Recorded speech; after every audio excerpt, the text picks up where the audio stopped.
Hi friends, welcome back to Manju's maths. Manju's മാത്സിൻ്റെ ഇന്നത്തെ ക്ലാസ്സിലേക്ക് എല്ലാ കൂട്ടുകാർക്കും സ്വാഗതം. 1 മുതൽ നമ്മൾ സെക്രട്ടേറിയറ്റ് അസിസ്റ്റൻറ്റിന് വേണ്ടിയിട്ടുള്ള മാത്സ് ക്വസ്റ്റ്യൻസ് നമ്മൾ ചെയ്തു നോക്കുകയാണ്. ഓക്കെ, അപ്പോൾ നമുക്ക് ക്ലാസ്സിലോട്ട് കടക്കാം. ആദ്യത്തെ ചോദ്യം: ഒരു രണ്ടക്ക സംഖ്യയുടെ അക്കങ്ങളുടെ തുക 12 ആണ്. അക്കങ്ങൾ പരസ്പരം മാറ്റിയാൽ കിട്ടുന്ന സംഖ്യ യഥാർത്ഥ സംഖ്യയേക്കാൾ 54 കൂടുതലാണ്. സംഖ്യ ഏതെന്നാണ് ചോദിച്ചിരിക്കുന്നത്. ഓക്കെ, അപ്പോൾ ഈ ഒരു ക്വസ്റ്റ്യൻ ചെയ്യാനായിട്ട് ഒരു രണ്ടക്ക സംഖ്യയുടെ അക്കങ്ങളുടെ തുക 12 തന്നിട്ടുണ്ട്. അപ്പോൾ നമുക്കറിയാം, രണ്ടക്ക സംഖ്യ എന്ന് പറയുന്നത് XY എന്ന് പറയുന്നൊരു ഫോമിലാണ് രണ്ടക്ക സംഖ്യ കിടക്കുന്നത്, അല്ലേ? അല്ലെങ്കിൽ AB എന്ന് പറയുന്നൊരു ഫോമിലായിരിക്കും രണ്ടക്ക സംഖ്യ കിടക്കുന്നത്. അപ്പോൾ നമ്മളിവിടെ XY എന്ന് പറയുന്ന രണ്ടക്ക സംഖ്യ എടുത്തു. ഇതൊരു ഡിജിറ്റാണ്, ഇത് രണ്ടാമത്തെ ഡിജിറ്റാണ്. ഓക്കെ, ഇനി തന്നിരിക്കുന്ന രണ്ടക്ക സംഖ്യകളുടെ അക്കങ്ങളുടെ തുക 12 തന്നിട്ടുണ്ട്. അപ്പോൾ ഇതൊരു രണ്ടക്ക സംഖ്യ ആണെങ്കിൽ നമുക്ക് ആ രണ്ടക്ക സംഖ്യനെ, ഏതൊരു രണ്ടക്ക സംഖ്യനെ നമുക്ക് എങ്ങനെ എഴുതാൻ പറ്റും? 10x + y എന്ന് എഴുതാൻ പറ്റും. ഏതൊരു രണ്ടക്ക സംഖ്യനും 10x + y എന്ന് പറയുന്ന ഫോമിൽ എഴുതാൻ പറ്റും. അത് നിങ്ങളൊന്ന് മനസ്സിലാക്കുക. ഇനി തന്നിരിക്കുന്നത് എന്താണ്? ഒരു രണ്ടക്ക സംഖ്യയുടെ അക്കങ്ങളുടെ തുക 12 തന്നിട്ടുണ്ട്. ഇത് ഫസ്റ്റ് അക്കമാണ്, ഇത് സെക്കൻഡ് അക്കമാണ്. അപ്പോൾ ഇത് രണ്ടും തമ്മിൽ ആഡ് ചെയ്യുമ്പോൾ 12 എന്ന് നമുക്ക് തന്നിട്ടുണ്ട്. ഇനി ഇതിന് ഇക്വേഷൻ നമ്പർ 1 എന്ന് വിളിക്കുകയാണ്. ഇനി അക്കങ്ങൾ പരസ്പരം മാറ്റിയാൽ കിട്ടുന്ന സംഖ്യ യഥാർത്ഥ സംഖ്യയേക്കാൾ 54 കൂടുതലാണെന്ന് തന്നിട്ടുണ്ട്. അപ്പോൾ അക്കങ്ങൾ പരസ്പരം മാറ്റിയാൽ കിട്ടുന്ന സംഖ്യ എന്ന് പറയുന്നത് എന്തായിരിക്കും? XY എന്നുള്ളത് YX എന്നായിരിക്കും. അപ്പോൾ ഇതിൻ്റെ ഫോം എന്ന് പറയുന്നത് 10y + x എന്ന് പറയുന്ന ഫോം ആയിരിക്കും. ഓക്കെ, ഇനി തന്നിരിക്കുന്നത് അക്കങ്ങൾ പരസ്പരം മാറ്റിയാൽ കിട്ടുന്ന സംഖ്യ യഥാർത്ഥ സംഖ്യയേക്കാൾ 54 കൂടുതലാണെന്ന് തന്നിട്ടുണ്ട്. അപ്പോൾ നമുക്ക് എങ്ങനെ എഴുതാൻ പറ്റും? ഇവ തമ്മിലുള്ള ഡിഫറൻസ് എന്ന് പറയുന്നത് 54 ആണ്. അതായത് 10y + x - 10x + y, ഇത് തമ്മിലുള്ള ഡിഫറൻസ് എന്ന് പറയുന്നത് 54 ആണ്. അതായത് യഥാർത്ഥ സംഖ്യയേക്കാൾ 54 കൂടുതലെന്ന് പറയുമ്പോൾ രണ്ടാമത്തെ സംഖ്യയിൽ നിന്നും യഥാർത്ഥ സംഖ്യ കുറയ്ക്കുമ്പോൾ 54 കിട്ടുന്നു എന്നാണ് അതിനർത്ഥം. തിരിച്ചെഴുതി കഴിഞ്ഞാൽ നമ്മുടെ ആൻസർ തെറ്റിപ്പോവും. ഓക്കെ, ഓപ്ഷൻസ് അങ്ങനെയാണ് തന്നിരിക്കുന്നത്. അപ്പോൾ ആൻസർ നമ്മുടെ തെറ്റിപ്പോവും. അതുകൊണ്ട് ഇത് ശ്രദ്ധിച്ച് എഴുതുക. യഥാർത്ഥ സംഖ്യയേക്കാൾ 54 കൂടുതലാണ്. ഇതിൽ നിന്ന് മൈനസ് ചെയ്യുമ്പോൾ 9y - 9x = 54. 9നെ പുറത്തെടുക്കാം.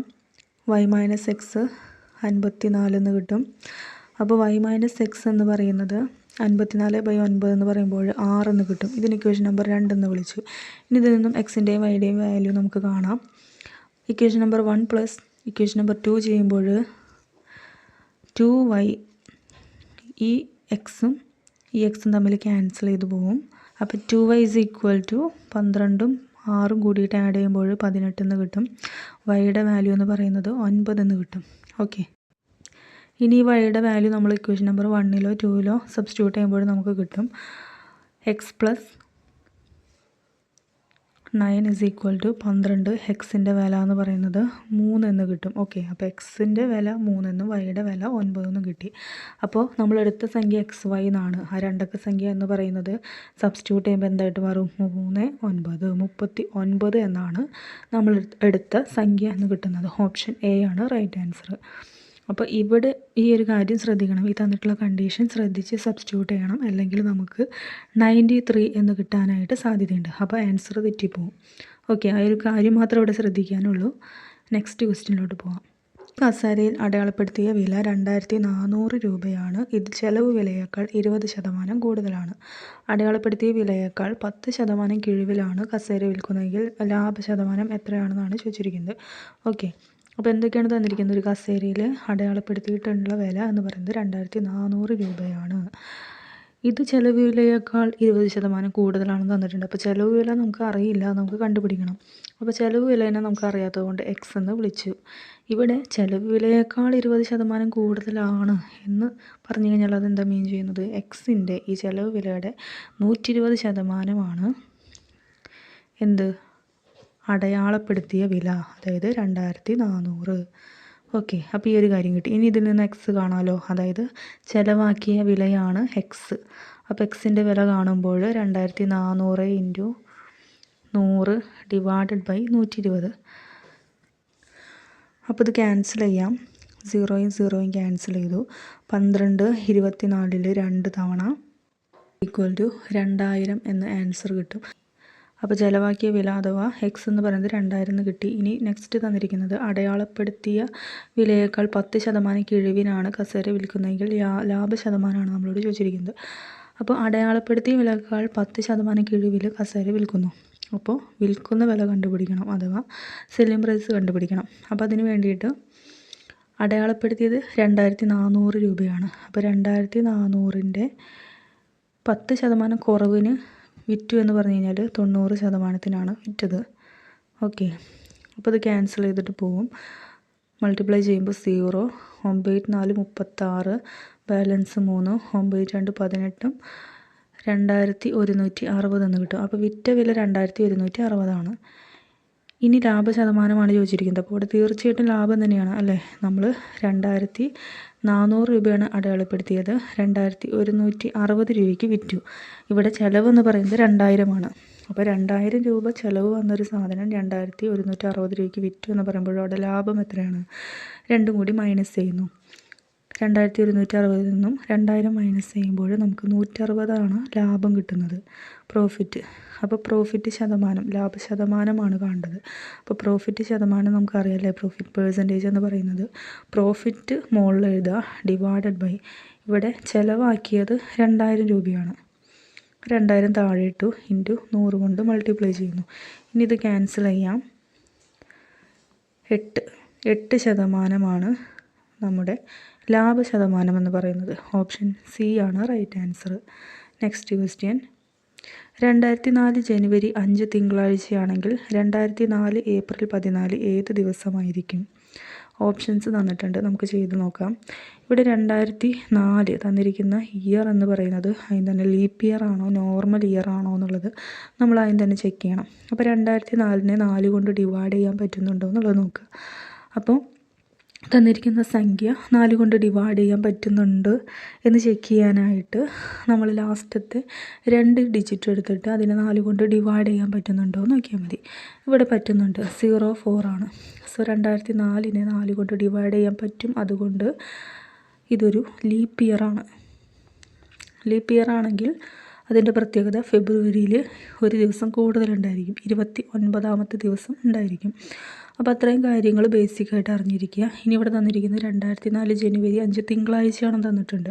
നമുക്ക് കാണേണ്ടത് 2004 ഏപ്രിൽ 14 ഏത് ദിവസമായിരിക്കും എന്നാണ് കാണേണ്ടത്. അപ്പോൾ 2004 ജനുവരി 5 മുതൽ 2004 ഏപ്രിൽ 14 വരെ ഇനി എത്ര ദിവസം ഉണ്ട് നമുക്കങ്ങ് കണ്ടാൽ മതി.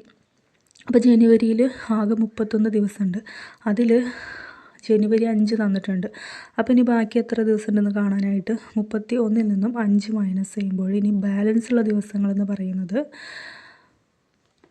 26. ഓക്കെ, അപ്പോൾ ഇനി ബാലൻസ് 26 ഉണ്ട് ജനുവരിയിൽ.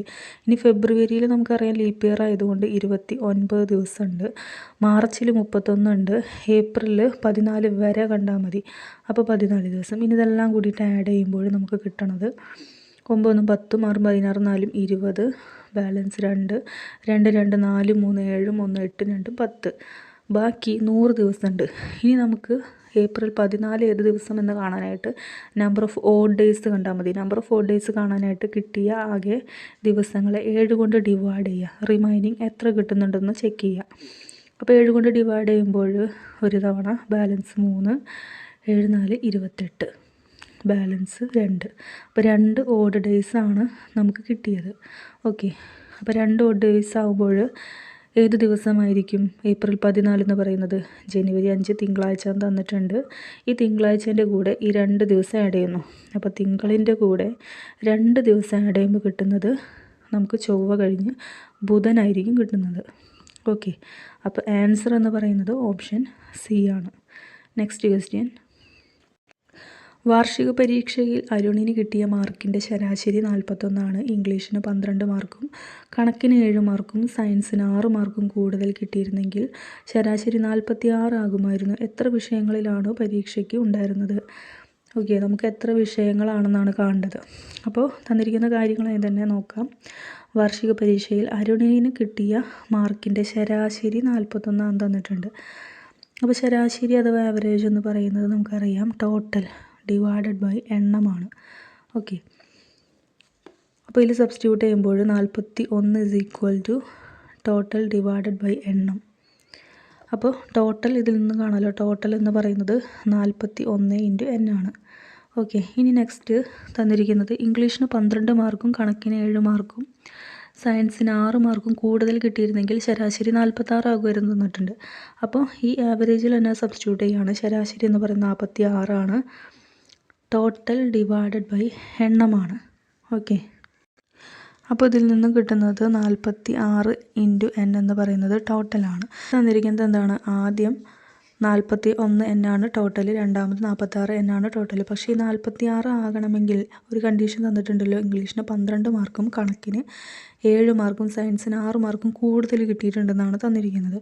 അതിൻ്റെ അർത്ഥം എന്ന് പറയുന്നത് എന്താണ്? ഈ രണ്ട് ടോട്ടലും തമ്മിലുള്ള ഡിഫറൻസ് ഈ 12 + 7 + 6 ഈക്വലാണ്. ഓക്കെ, അതായത് ഇവ തമ്മിലുള്ള ഡിഫറൻസ് എന്ന് പറയുന്നത് 12 + 7 + 6.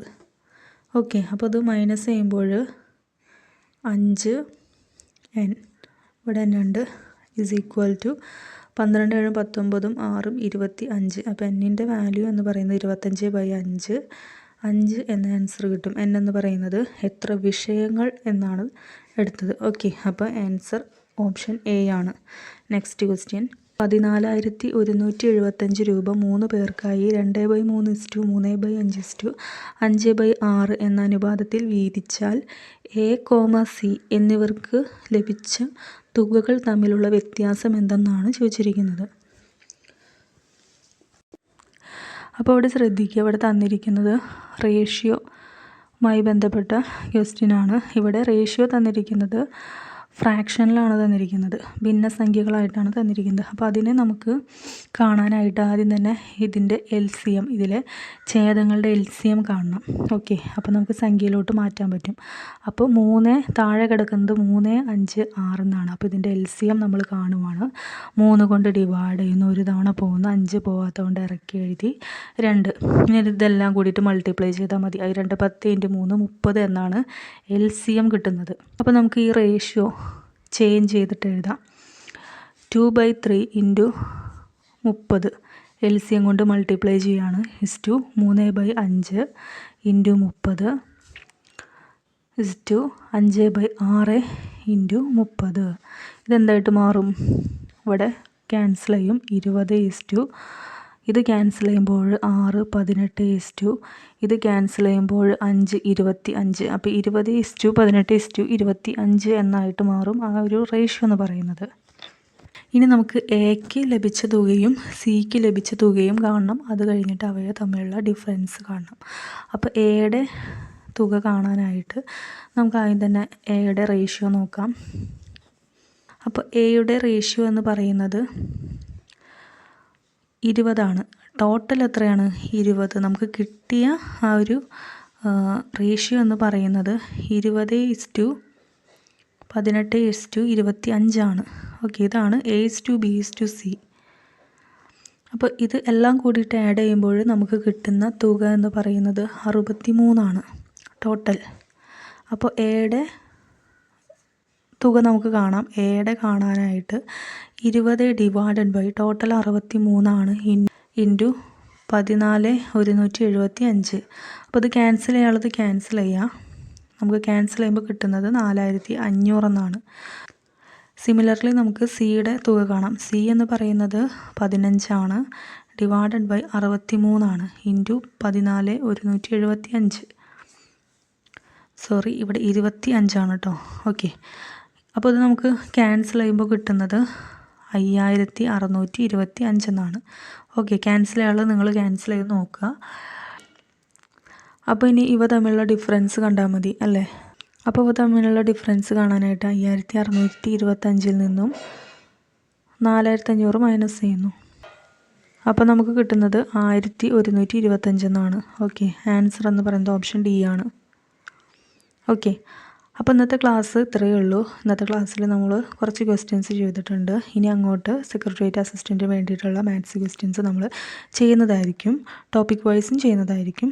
ഓക്കെ, അപ്പോൾ ഈ ക്വസ്റ്റ്യൻസൊക്കെ നിങ്ങളൊന്ന് ജസ്റ്റ് വർക്കൗട്ട് ചെയ്ത് നോക്കുക. നെക്സ്റ്റ് ക്ലാസ്സിൽ നമുക്ക് ബാക്കിയുള്ള ക്വസ്റ്റ്യൻസുമായിട്ട് വീണ്ടും കാണാം. Okay, thank you.